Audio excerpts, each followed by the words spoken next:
दोस्तों, Kanpur taxi stand के पास एक पुलिस वाला खड़ा होता है। तभी उस पुलिस वाले के पास में एक लड़की दौड़ते हुए भागते हुए आती है और कहती है कि साहब, ये जो व्यक्ति है जिसकी उम्र करीब 56-57 साल के आसपास है, ये व्यक्ति हमारे साथ में डेली बलात्कार करता है, हमारे साथ डेली संबंध बनाता है और अपने दोस्तों के साथ, अन्य आदमियों के साथ हमारे साथ में बलात्कार करवाता है। जैसे ही वो बेटी अभी अपनी बात को खत्म नहीं कर पाती, तभी एक व्यक्ति 56-57 साल का एक व्यक्ति उस लड़की के पीछे भागते हुए आता है और उस पुलिस वाले से हाथ जोड़ करके कहने लगता है कि साहब, ये मेरी बेटी है, ये पागल हो चुकी है मानसिक रूप से, इसकी जो तबीयत है वो खराब है। साहब, इसने जो भी कहा उसके लिए मैं इससे आपसे हाथ जोड़ करके माफी मांगता हूं। तभी वो पुलिस वाला उस बुजुर्ग व्यक्ति से कहता है कि आखिरकार आप कौन हो, आप क्या करते हो। वो बुजुर्ग व्यक्ति कहता है कि साहब, मैं पेशे से एक मास्टर हूं और ये मेरी बेटी है, इसकी तबीयत खराब होने की वजह से मैं इसको कानपुर इलाज करवाने के लिए लेकर के आया हूं। पुलिस वाला उस लड़की की बात को ध्यान नहीं देता है और फिर वो बुजुर्ग व्यक्ति उस लड़की को अपने साथ लेकर के चला जाता है। पर दोस्तों, हैरानी की बात तो यह थी कि वो जो बुजुर्ग व्यक्ति होता है और जो वो लड़की होती है, ना ही वो लड़की उस बुजुर्ग व्यक्ति की बेटी होती है और ना ही वो बुजुर्ग व्यक्ति उस लड़की का बाप था।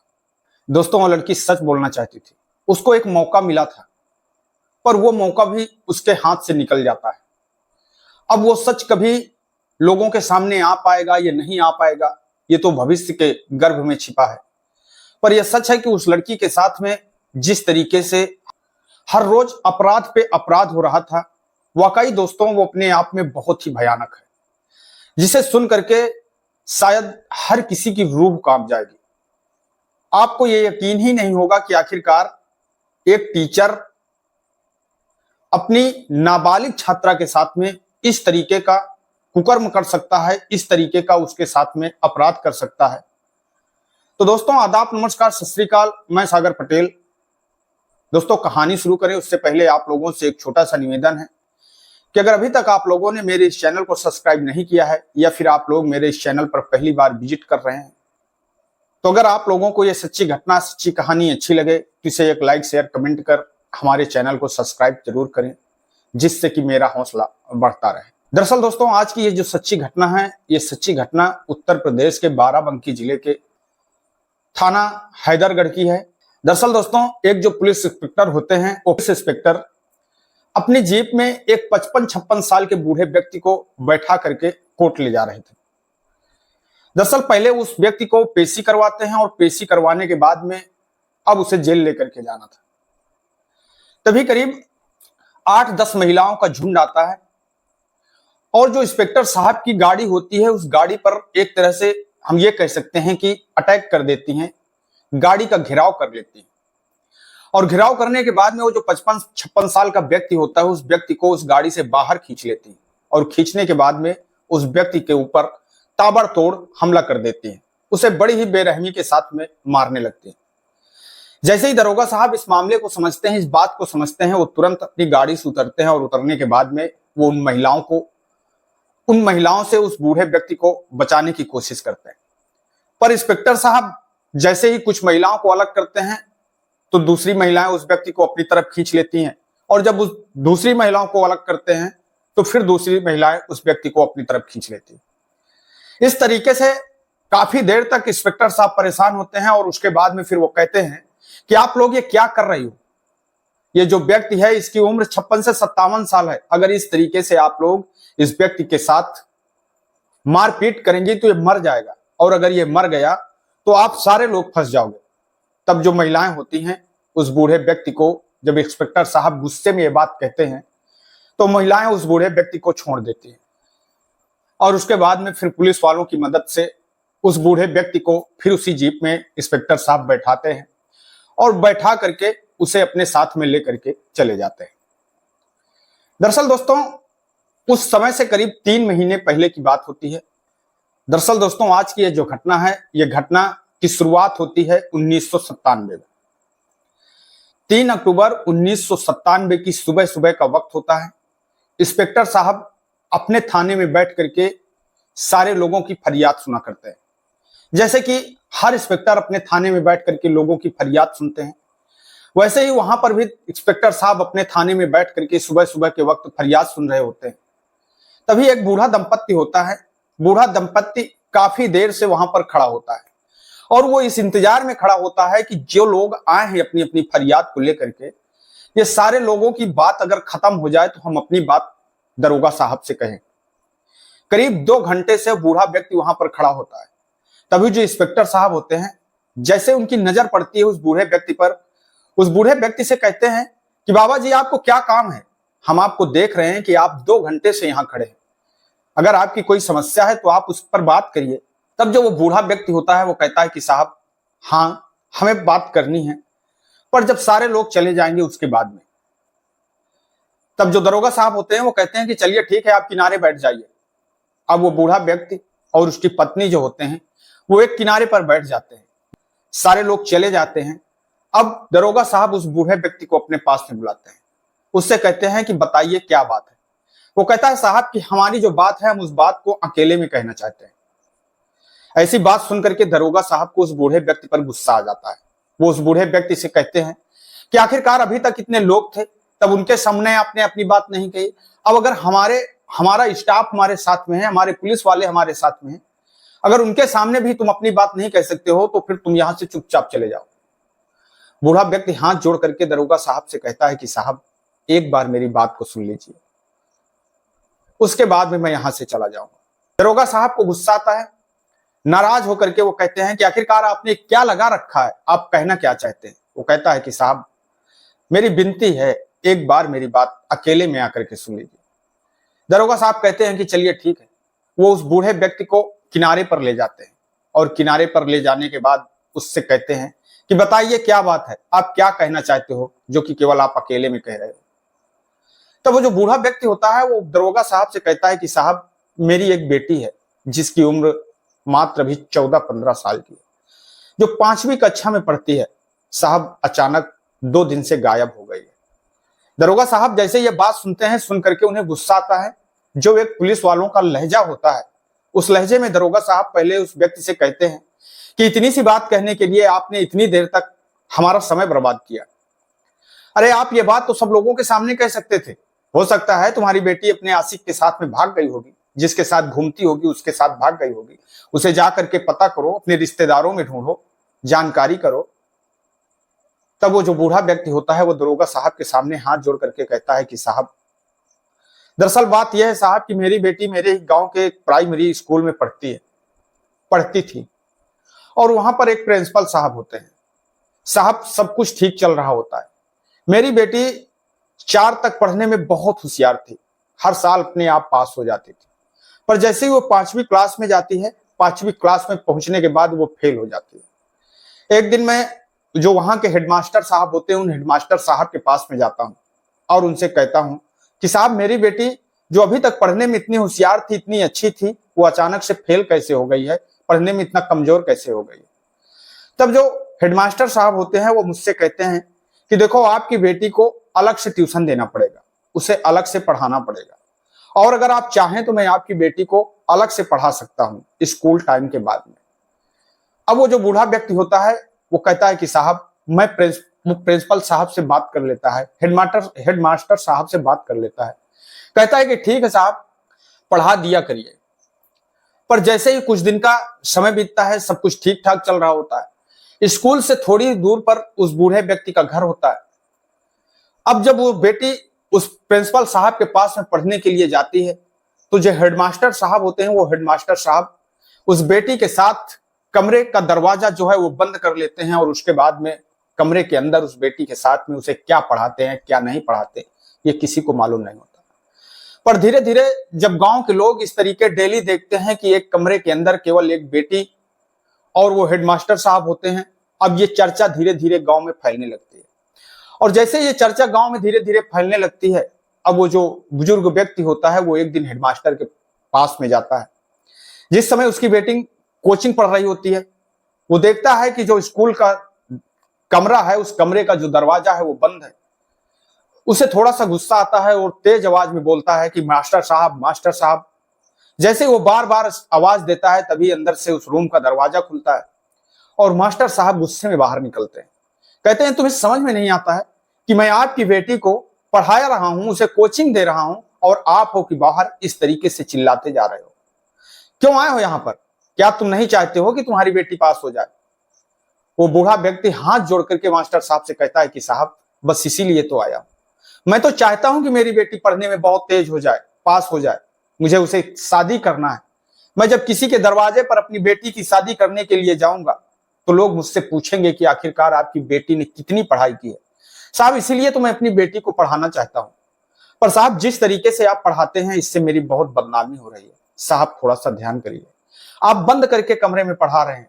कल अगर मैं किसी के दरवाजे पर शादी करने के लिए जाऊंगा और इस तरीके से जो हमारी बदनामी हो जाएगी तो फिर आप ही बताइए कि मेरी बेटी के साथ शादी कौन करेगा। और वो व्यक्ति मास्टर साहब से इतनी बात करता है और जब अपनी आंखों से अपनी बेटी को और उस मास्टर साहब को एक कमरे के अंदर देखता है तो अपने घर जाता है और अपने घर जाकर के अपने आप में एक फैसला करता है। वो अपने बेटे से कहता है कि आज के बाद ये जो बेटी है ये स्कूल में नहीं पढ़ेगी। और अभी 2 से 3 दिन का समय बीतता है। 2 से 3 दिन के बाद में ही वो बुजुर्ग व्यक्ति उस स्कूल से अपनी बेटी का नाम कटवा देता है। पर इधर जो हेडमास्टर साहब होते हैं, हेडमास्टर साहब किसी न किसी बहाने से वो उस बेटी को अपने स्कूल में बुला लिया करते हैं और फिर एक दिन वो उस बेटी को बुलाते हैं। क्या करते हैं, क्या बातचीत करते हैं, क्या नहीं करते हैं, ये तो किसी को नहीं पता होता है। पर अचानक से फिर एक दिन वो बेटी अपने घर से गायब हो जाती है। फिर यही बात जो उस बूढ़े व्यक्ति की पत्नी होती है वो भी दरोगा साहब से जब यही बात बताती है, अब वो जो दरोगा साहब होते हैं उन्हें जितना पहले गुस्सा आ रहा होता है, जैसे उस बुजुर्ग व्यक्ति की बात को सुनते हैं अब वो भी हैरान हो जाते हैं और बड़े ही सरल स्वभाव में उस व्यक्ति से कहते हैं कि देखो मैं इसमें तभी कुछ कर सकता हूं, तभी कुछ एक्शन ले सकता हूं जब आप उस व्यक्ति के खिलाफ तहरीर देंगे, मुकदमा लिखवाएंगे, शिकायत देंगे। वो बुजुर्ग व्यक्ति कहता है कि साहब मैं आपसे हाथ जोड़ करके विनती करता हूं कि मैं इस पर कोई एफआईआर नहीं करना चाहता हूं, बस मैं आपसे मदद मांगना चाहता हूं। आप अपने तरीके से मेरी बेटी को तलाश कर दीजिए, मेरी बेटी को ढूंढ करके मुझे दे दीजिए, बस इतनी मेरी मदद कर दीजिए। मैं आपका जीवन भर आभारी रहूंगा, बस आप अपने तरीके से मेरी मदद कर दीजिए। दरअसल साहब अगर मैंने मुकदमा लिखवाया फिर ये बात लोगों को पता चलेगी, हो सकता है कि न्यूज़पेपर में इसकी जानकारी हो जाए, लोग पढ़ेंगे और जब लोगों को ये बात मालूम पड़ेगी कि साहब मेरी बहुत बदनामी होगी, मेरी बेटी के साथ शादी कौन करेगा, इसलिए साहब मैं मुकदमा नहीं लिखवाना चाहता।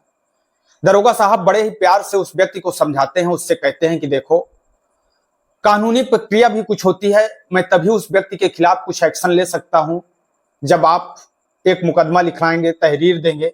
पर एक चीज का मैं वादा करता हूं कि ये मुकदमा की जानकारी, इस तहरीर की जानकारी मेरे अलावा किसी को नहीं होगी। और जब इस तरीके बड़े ही भरोसे के साथ में दरोगा साहब उस व्यक्ति से बात करते हैं तो वो व्यक्ति मुकदमा लिखवाने के लिए तैयार हो जाता है। दरोगा साहब उस व्यक्ति की तहरीर पर उस हेडमास्टर के खिलाफ मुकदमा लिखते हैं और मुकदमा लिखने के बाद में बड़े ही एक इंस्पेक्टर साहब को इस केस को सौंप दिया जाता है और उनसे कहा जाता है कि जितनी जल्दी हो सके उस बूढ़े व्यक्ति की जो बेटी हो उसे ढूंढ करके ला करके उस बूढ़े दंपत्ति को सौंप दिया जाए। अब वो जो दरोगा साहब होते हैं जिनका नाम एसएस सिंह होता है, अक्टूबर का महीना होता है, पूरा अक्टूबर निकल जाता है, धीरे धीरे करके अक्टूबर, नवंबर, दिसंबर 3 महीने का समय बीत जाता है। दरोगा साहब काफी परेशान होते हैं पर उस बेटी की ना तो कहीं कोई जानकारी मिलती है, ना तो कहीं उस व्यक्ति की कोई जानकारी मिलती है। एक दिन दरोगा साहब स्कूल पहुंचते हैं उस व्यक्ति के खिलाफ, उस व्यक्ति के विषय में, हेडमास्टर के विषय में जानकारी करने के लिए। तब जो स्कूल के लोग होते हैं, गांव के लोग होते हैं, जैसे उन लोगों की इस बात की जानकारी होती है, अब लोग पूछने लगते हैं कि आखिरकार क्या मामला है, गुरुजी ने ऐसा क्या कर दिया है। दरोगा साहब इस केस को छुपाने के लिए वो कहते हैं कि दरअसल कुछ पैसा आया था स्कूल में काम करवाने के लिए और हेडमास्टर साहब जो हैं उन्होंने स्कूल में काम नहीं करवाया है, उसी के सिलसिले में इसकी जांच होगी और अगर हेडमास्टर साहब दोषी पाए जाते हैं तो उन्हें जेल भी जाना पड़ेगा। अब लोगों को लगता है कि हो सकता है कि यही सच हो। धीरे धीरे 3 महीने का समय बीत जाता है, लोग उस बात को भूलने भी लगते हैं अब इधर दरोगा साहब इस तरीके से उस व्यक्ति की जानकारी करते हैं, उसे तलाश करने की कोशिश करते हैं, पर उसको कोई जानकारी ही नहीं होती है। अब इधर जो दरोगा साहब होते हैं, दरोगा साहब एक दूसरे केस की भी जांच कर रहे होते हैं, पड़ताल कर रहे होते हैं। तभी एक दिन जो दरोगा साहब होते हैं वो एक किसी दूसरे केस के सिलसिले में जा रहे होते हैं। जैसे ही वो रास्ते में अपने साथियों के साथ बाइक पर जा रहे होते हैं तो रास्ते में उन्हें एक बुजुर्ग व्यक्ति और एक लड़की दिखाई देती है। जैसे ही वो जो बुजुर्ग व्यक्ति होता है पुलिस वालों को देखता है तो पुलिस वालों को देख करके वो भाग जाता है, पर वो जो लड़की होती है वो लड़की वहीं पर खड़ी रहती है। साहब होते हैं, वो दरोगा साहब उस लड़की को अपने पास में बुलाते हैं और उससे कहते हैं कि बेटा आपका नाम क्या है। वो लड़की अपना नाम बताती है। उससे पूछते हैं कि आप कहाँ की रहने वाली हो। वो लड़की कहती है कि साहब मैं रामनगर की रहने वाली हूँ। जैसे ही दरोगा साहब ये बात सुनते हैं, सुन करके थोड़ा सा हैरान होते हैं। उसके बाद में पूछते हैं कि बेटा क्या आपके पिताजी का ये नाम है। वो लड़की कहती है कि हाँ साहब मेरे पिताजी का यही नाम है। दरअसल दोस्तों उस सच में जो उसके पिताजी का नाम होता है, उस लड़की के पिताजी का नाम बताया जाता है, पर मैं उस नाम को यहाँ पर नहीं ले सकता हूँ क्योंकि नहीं चाहता हूं कि वो जो लोग हैं, जो लड़की है, जो उसके माता पिता हैं, उनके बारे में लोगों को जानकारी हो, समाज में उनका नाम बदनाम हो, इसलिए जो उनका नाम है वो मैं नहीं ले सकता हूं। आपको जैसे ये पूरी जानकारी होती है, दरोगा साहब हैरान होते हैं। वो सोचते हैं कि अरे ये तो वही लड़की है जिसको हम 3 महीने से तलाश कर रहे थे। और उसके बाद में उस लड़की से पूछते हैं कि बेटी वो जो आपके साथ में, बेटा जो आपके साथ में व्यक्ति था वो कहाँ है। तो वो जो लड़की होती है वो लड़की कहती है कि साहब वो भागा नहीं है, वो व्यक्ति पेड़ के पीछे खड़ा है। अब पुलिस उस व्यक्ति को पकड़ती है और पकड़ने के बाद में उसे घसीटते हुए थाने लेकर के जाती है। अब उस लड़की से पूछताछ करनी होती है, इसलिए दरोगा साहब एक महिला कांस्टेबल को तैयार करते हैं और उस महिला कांस्टेबल से कहते हैं कि आप इस लड़की का जो बयान है वो पूरा लिखित में लीजिए, एक लिखित में तैयार कीजिए। और अब वो जो उस लड़की का बयान होना होता है, अब वो जो महिला हवलदार होती हैं, अब वो उस लड़की से बयान लेती हैं। तो अब वो लड़की जब अपना बयान बताती है तो बताने से पहले ही रोने लगती है। वो बताती है कि मैडम जी, अब वो लड़की अपने बयान देती है, कहती है कि मैडम जी मैं कक्षा 5 तक तो पढ़ने में ठीक ठाक थी, पर अचानक से मुझे कक्षा 5 में फेल कर दिया जाता है। दरअसल वो कहती है कि मैम जब मैं कक्षा 3 में पढ़ती थी उसी समय जो हेडमास्टर साहब हैं जिनका नाम राम गुलाम है, ये उसी समय पहली बार स्कूल में आते हैं और इनका स्वभाव कुछ इस तरीके का होता है कि जब स्कूल में आते हैं तो जितनी भी स्कूल की सुंदर लड़कियां होती हैं, वो चाहे कक्षा 1 में पढ़ने वाली हो या कक्षा 2 में पढ़ने वाली हो, कक्षा 3 में, कक्षा 4 में, कक्षा 5 में, जितनी भी लड़कियां होती हैं उन लड़कियों को ये कभी गलत तरीके से छूते हैं, उन्हें टच करते हैं, उन्हें किसी ना किसी तरीके से परेशान करते हैं। दरअसल ये जिस लड़की को चाहते थे उस लड़की को पहले अपने तरीके से डांटते थे, डपकते थे, और जब वो लड़की डर जाती तो फिर उसे बड़े ही प्यार से अपने पास में बुलाते थे और फिर अपने गोद में बैठा लेते थे और फिर गलत गलत तरीके से उस लड़की को छूते थे, उस लड़की को टच करते थे। शायद विद्यालय में कोई ऐसी लड़की बची हो जिसको मास्टर साहब ने इतनी बुरी नीयत से न देखा हो, इतनी बुरी तरीके से छुआ मत हो। पर मैं एक ऐसी अभागन लड़की थी जिसके साथ में मास्टर साहब कुछ ज्यादा ही जास्ती कर देते हैं। दरअसल वो लड़की बताती है कि मैं कक्षा 5 तक पढ़ने में बहुत ठीक थी, कक्षा 4 में पहुंचती हूं, जो मास्टर साहब होते हैं मुझे फेल कर देते हैं। तभी वो लड़की परेशान होती है और परेशान होने के बाद में वो हेडमास्टर साहब से पूछती है कि मास्टर साहब सारे लोग तो पास हो गए हैं, मैं भी पढ़ने में इतनी ठीक हूं, मुझे भी अपना आता है, फिर मैं क्यों फेल हो गई। तब वो जो हेडमास्टर साहब होते हैं वो उस लड़की से कहते हैं कि देखो आपको परेशान होने की जरूरत नहीं है, इस साल नहीं तो इस साल मैं आपको जरूर पास कर दूंगा, पर उसके लिए आपको मेरा एक काम करना पड़ेगा। अगर आप मेरी जरूरत को पूरा कर देती हो तो मैं आपसे वादा करता हूं कि मैं इस वर्ष आपको जरूर पास कर दूंगा। अब वो लड़की जिसकी उम्र 14 से 15 वर्ष की होती है, जो कक्षा 5वीं में पढ़ रही थी, अब वो छोटी लड़की थी, उसे इतना समझ नहीं होता है। अब उस लड़की से जैसा कहा जाता है, जैसा मास्टर साहब उससे चाहते हैं, जैसा कहते हैं, वो लड़की केवल पास होने के लालच में उस तरीके के काम को करते हुए चली जाती है। अब जैसे ये बात उस लड़की के पिताजी को मालूम पड़ती है, उसके पिताजी गुस्से में हेडमास्टर के पास में जाते हैं और जा करके उस विद्यालय से अपनी बेटी का नाम कटवा देते हैं। और उसके बाद में फिर वो जो हेडमास्टर साहब होते हैं वो किसी न किसी बहाने से उस लड़की को अपने पास में बुलाते हैं और बुलाने के बाद में एक दिन उस लड़की से कहते हैं कि तुम तो देखने में इतनी सुंदर हो, तुम्हें फिल्मों में काम मिल सकता है, अगर तुम चाहो तो मैं तुझे हीरोइन बनवा सकता हूं। और यह सुन करके वो लड़की जो है वो मास्टर साहब के साथ में जाने के लिए तैयार हो जाती है। और फिर एक दिन अचानक से वो जो लड़की होती है वो मास्टर साहब होते हैं वो दोनों गांव से गायब हो जाते हैं। और फिर वो जो हेडमास्टर होता है उस लड़की को लेकर के सीधे लखनऊ जाता है।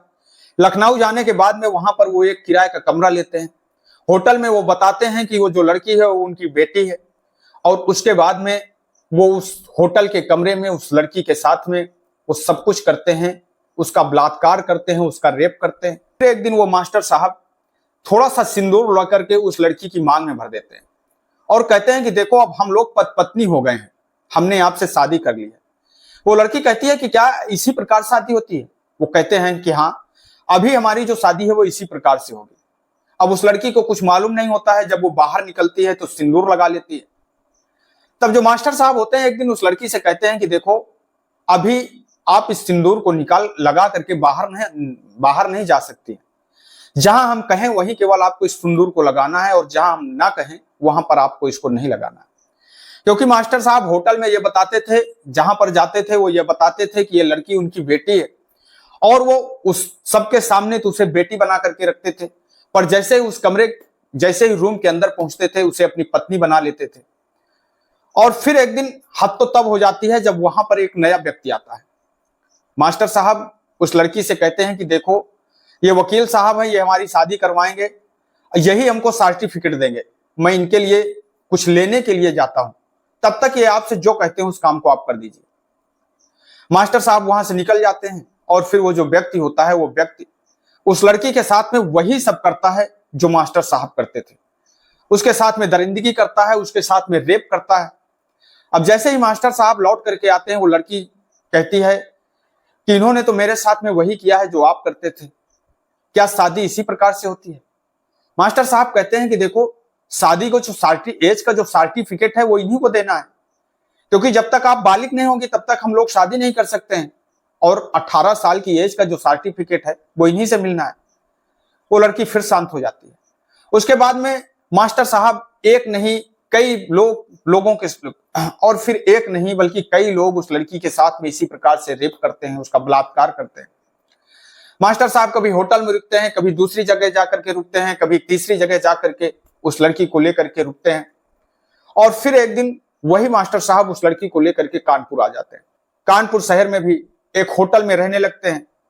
और फिर एक दिन वहां पर भी एक वकील साहब आते हैं और फिर वो वकील साहब जो मास्टर साहब होते हैं वो कहते हैं कि यही हम लोगों की शादी करवाएंगे। और फिर वो वकील भी उस लड़की के साथ में उसका बलात्कार करता है, उसका रेप करता है। अब ये लोग यहां से निकल करके किसी दूसरी जगह की ओर जाने की इनकी तैयारी होती है। तभी एक दिन जब लड़की और वो बूढ़ा व्यक्ति टैक्सी स्टैंड के पास में खड़े होते हैं, उस लड़की की नजर वहां पर खड़े हुए पुलिस वाले के ऊपर पड़ती है। लड़की उस पुलिस वाले से अपनी बात बताना चाहती थी, वो मदद लेना चाहती थी, पर आखिरकार वो बूढ़ा व्यक्ति उसके साथ में था, मास्टर साहब साथ में थे, उससे मदद ले तो कैसे ले। तभी वो मास्टर साहब से कहती है कि मुझे प्यास लगी है, क्या आप मेरे लिए पानी ला सकते हैं? मास्टर साहब जैसे ही पास की दुकान में पानी लेने के लिए चले जाते हैं, तभी वो लड़की दौड़ते हुए उस पुलिस वाले के पास में पहुंचती है और कहती है कि साहब ये जो व्यक्ति है, ये व्यक्ति मेरे साथ में जबरदस्ती करता है, मेरा रेप करता है, मेरा बलात्कार करता है। मास्टर साहब की जैसे ही नजर पड़ती है कि वो लड़की पुलिस वाले के पास में खड़ी है, उन्हें पूरा शक हो जाता है कि वो लड़की जरूर मेरी ही बारे में कुछ बातें बताई होंगी। तभी मास्टर साहब दौड़ते हुए उस पुलिस वाले के पास में आते हैं और हाथ जोड़ करके कहते हैं कि साहब ये मेरी बेटी है जो मानसिक रूप से बीमार है, परेशान है, मैं इसके इलाज के लिए इसे कानपुर लेकर के आया हूं। हो सकता है कि जाने अनजाने में इसने आपसे क्या बोला क्या नहीं बोला मुझे नहीं पता है, पर इसने जो भी बोला हो मैं उसके लिए उसकी तरफ से हाथ जोड़ करके माफी मांगता हूं। और वो कहते हैं कि मैं पेशे से एक मास्टर हूं। और वैसे भी दोस्तों मास्टर जैसे ही लोगों की नजर में एक शिक्षक की बात आती है, लोग ये कल्पना ही नहीं करते हैं, ये सोचते ही नहीं है, क्योंकि गुरु का ऐसा दर्जा होता है जिसके बारे में लोग कभी ये सोचते ही नहीं। उस पुलिस वाले को भी उस बूढ़े व्यक्ति की बातों पर यकीन हो जाता है और वो उस लड़की की बातों को अनसुनी कर देता है। और फिर वो बूढ़ा व्यक्ति उस लड़की को अपने साथ में ले जाता है और उसके बाद में वो उसे बुलंदशहर ले जाते हैं। बुलंदशहर में वहां पर जब वो लड़की अकेली होती है, वहां पर कोई नहीं होता है, तब वो जो मास्टर साहब होते हैं उस लड़की के साथ में उसको बहुत ज्यादा मारते हैं, पीटते हैं। वो लड़की चीखती है, चिल्लाती है। तभी वो लड़की चीखती है, चिल्लाती है, हाथ जोड़ती है, रहम की भीख मांगती है।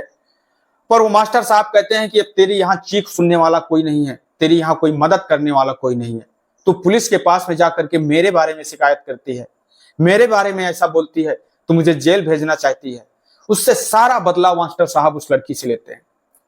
तभी एक दिन उस बूढ़े व्यक्ति के साथ में, उस मास्टर साहब के साथ में वो लड़की जब जा रही होती है रोड पर, तभी जो दरोगा साहब होते हैं, दरोगा साहब की नजर पड़ती है। उन्हें वो बात याद आ जाती है, उस बूढ़े व्यक्ति का केस याद आ जाता है, उस लड़की की याद आ जाती है जिसकी उन्हें तलाश होती है। और एक बूढ़ा व्यक्ति और एक जवान, एक लड़की जब उसे एक साथ नजर में आते हैं, तभी वो उस लड़की को अपने पास में बुलाते हैं और बुला करके कहते हैं कि बेटी आपका नाम क्या है। और जब उसके बारे में सारी जानकारी लेते हैं तो हकीकत वही होता है, हकीकत वही निकल के आती है कि जिसे दरोगा साहब की 3 महीने से तलाश होती है, दरोगा साहब की वो तलाश पूरी हो जाती है और वो लड़की उनको वहां पर मिल जाती है। अब जैसे ये सारी बातें जो पुलिस वाली मैम होती हैं वो सुनती हैं, सुन करके उन्हें इतना ज्यादा गुस्सा आता है कि वो जेल के लॉकअप के अंदर जाती हैं और अंदर जा करके उस 57 साल के व्यक्ति के ऊपर ताबड़तोड़ वार करने लगती हैं। उसे बड़ी ही बेरहमी के साथ में मारने लगती हैं। उसे कुछ इस तरीके से मारती हैं कि जो उसकी चीख पुकार होती है वो पूरे थाने पर गूंज रही होती है। तभी जो दरोगा साहब होते हैं, दरोगा साहब उठ करके आते हैं और वो उस हवलदार से कहते हैं कि आप इसको इतना क्यों मार रहे हैं। वो कहती है कि साहब अगर मेरी जगह पर आप होते तो शायद आप भी इसे जिंदा मत छोड़ते। आपने अगर इसके बारे में, इसने जो जो किया है, अगर आपको सारी हकीकत मालूम होती तो शायद आप भी इसे जान से मार देते। दरोगा साहब कहते हैं कि मुझे इसके बारे में सब कुछ मालूम है, आपको कानून अपने हाथों में लेने का कोई अधिकार नहीं है, आप इसे छोड़ दीजिए। और उसके बाद में उस जो लॉकअप होता है उस लॉकअप का ताला लगा दिया जाता है। उसके बाद में पुलिस संबंधित धाराओं में उस व्यक्ति के खिलाफ में मुकदमा दर्ज करती है और मुकदमा दर्ज करने के बाद में उसे जब कोर्ट में पेश करती है और जज साहब जब उसका फैसला सुना रहे होते हैं, तभी जो उस लड़की के पिता होते हैं उस लड़की को कोर्ट पे बुलाया जाता है। पर उस लड़की के जो पिता होते हैं वो अपनी बदनामी की वजह से, अपनी बेटी की बदनामी की वजह से वो कोर्ट में नहीं पहुंचते हैं। जितने पुलिस वाले होते हैं, जितने सारे पुलिस वाले उस केस से संबंधित पुलिस वाले होते हैं, उन सारे पुलिस वालों को कोर्ट में जज साहब बुलाते हैं। वो सारे पुलिस वाले वहां पर पहुंचते हैं, अपने अपने बयान देते हैं। पर उस पिता की वजह न पहुंचने की वजह से केस बहुत ही हल्का हो जाता है। और जहां शायद उस व्यक्ति को उम्र कैद या बहुत बड़ी सजा हो सकती थी, अब उस व्यक्ति को मात्र 7 साल की सजा होती है। दोस्तों, इस घटनाक्रम से हम लोगों को एक सीख लेनी चाहिए, एक सबक लेनी चाहिए कि हमारे बच्चे हैं, किसी भी स्कूल में पढ़ते हैं, कहीं पर आते हैं, किसके साथ में बैठते हैं, क्या करते हैं, उनकी दिनचर्या क्या है, किससे मिलते हैं, हर विषय में उनसे हमें समय समय पर जानकारी करनी चाहिए, उनके बारे में हमें जानकारी रखनी चाहिए। बच्चों से पूछते रहना चाहिए, उन बच्चों से हमें हर प्रकार से बात करने की कोशिश करनी चाहिए कि कोई उन्हें गलत तरीके से टच तो नहीं कर रहा है, कोई उन्हें छू तो नहीं रहा है, कोई उन्हें डरा तो नहीं रहा है, कोई उन्हें धमका तो नहीं रहा है। ये सारा कुछ हम लोगों की जिम्मेदारी बनती है कि हम अपने बच्चों का इस तरीके से ख्याल रख सकते हैं, उनकी देखभाल कर सकते हैं। दोस्तों, इस घटनाक्रम को सुनाने का उद्देश्य किसी को ठेस पहुंचाना नहीं है, किसी को दुख पहुंचाना नहीं है, बल्कि आप लोगों को सजग करना है, सतर्क करना है। मैं आपका दोस्त सागर पटेल इन्हीं शब्दों के साथ में आपसे विदा लेते हैं। कल फिर मिलेंगे किसी एक नई कहानी के साथ में, किसी एक नई घटना के साथ में। तब तक के लिए नमस्कार। जय हिंद, जय भारत।